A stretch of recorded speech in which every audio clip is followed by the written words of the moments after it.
সিলেটের সবুজ উইকেটে বিশ্রামে রাখা হচ্ছে মিরপুর টেস্ট জেতানো তারকা পেসারকে। ওয়ার্কলোড ম্যানেজমেন্টের কথা চিন্তা করেই তাকে বসিয়ে রাখা হবে, যদিও সুযোগ মিলবে আরেক পেসারের, যার গতি আর সুইংয়ে কোণঠাসা করবে টাইগাররা। এমনকি স্পিন ডিপার্টমেন্ট নিয়েও বিশেষ পরিকল্পনা সাজাতে পারে বাংলাদেশ সিলেটের মাটিতে। তবে কেমন হবে টাইগার বোলিং লাইন আপ, সেটার বিস্তারিত প্রতিবেদন।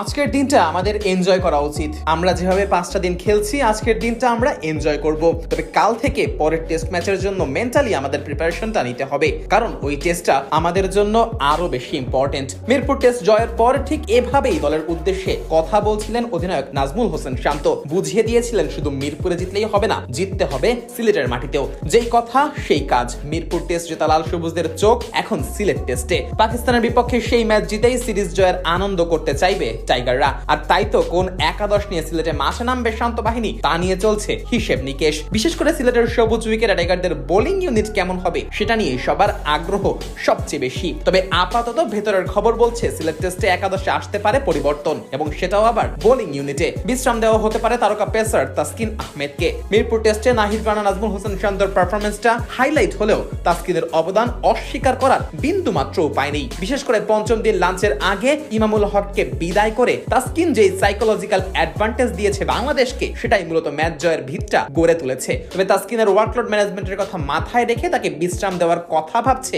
Team management. তাসকিনকে যদি বসানো হয় তাহলে তার পরিবর্তে সুযোগ মিলতে পারে শরীফুল ইসলামের। বিশেষ করে তার গতি আর সুইং সিলেটের উইকেটে বেশ ভোগাতে পারে পাকিস্তানি ব্যাটারদের। এক প্রান্ত থেকে নাহিদ রানা গতির ঝড়ে কাবু করবেন, আর অন্য প্রান্ত থেকে শরীফুল তার সুইং এ দিশেহারা করে উইকেট তুলে নেবেন। এমন পরিকল্পনা নিয়েই মাঠে নামতে চাইবে টিম টাইগাররা। এদিকে নাহিদ রানার ওয়ার্কলোড ম্যানেজমেন্টের কথাও মাথায় রাখতে হচ্ছে টিম ম্যানেজমেন্টকে। তবে পাকিস্তানের বিপক্ষে সিরিজের পর বিশ্রামের সুযোগ থাকায় দলের সবচেয়ে ইনফর্ম পেসারকে বসাতে চাইবে না অধিনায়ক শান্ত।